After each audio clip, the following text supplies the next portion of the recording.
200 miles an hour, it's more than a football field a second.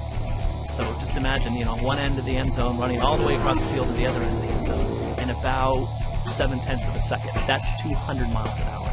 It's a magic number. And today I plan on getting to that magic number or die trying. So you're about to have an interesting day when whatever you're doing requires a helmet with your blood type on it.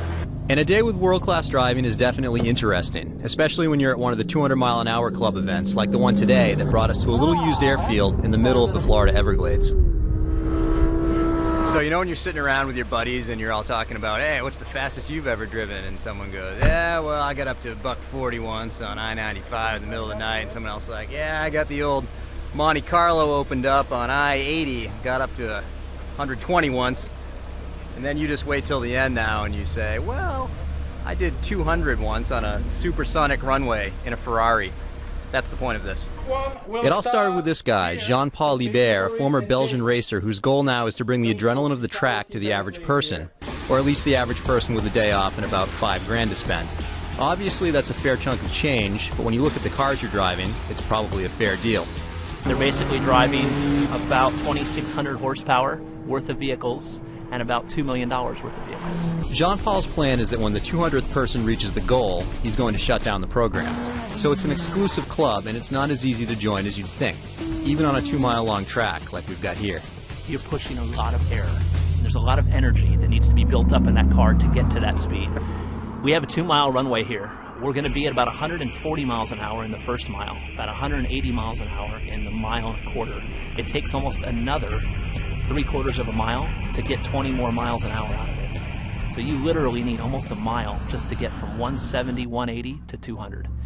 To help us get there, we spend the entire morning in instruction at 2 different stations around the airfield. Our first session is a mini autocross course where we get our first taste of the Ferrari F430. Our handling oval is set up in such a way that we can allow our customers to get a feel for how you get the car turned in, how you start to accelerate, unwinding the wheel, getting on the brakes aggressively as we're doing right now, getting the car downshifted, turning in, always looking through the window, which is paramount, obviously.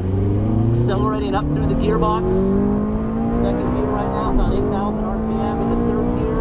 A light brake, getting the car turned in, being real patient and smooth. Starting to unwind the wheel and accelerate. Back on the brakes hard. Downshifting into second gear for a hairpin corner through here.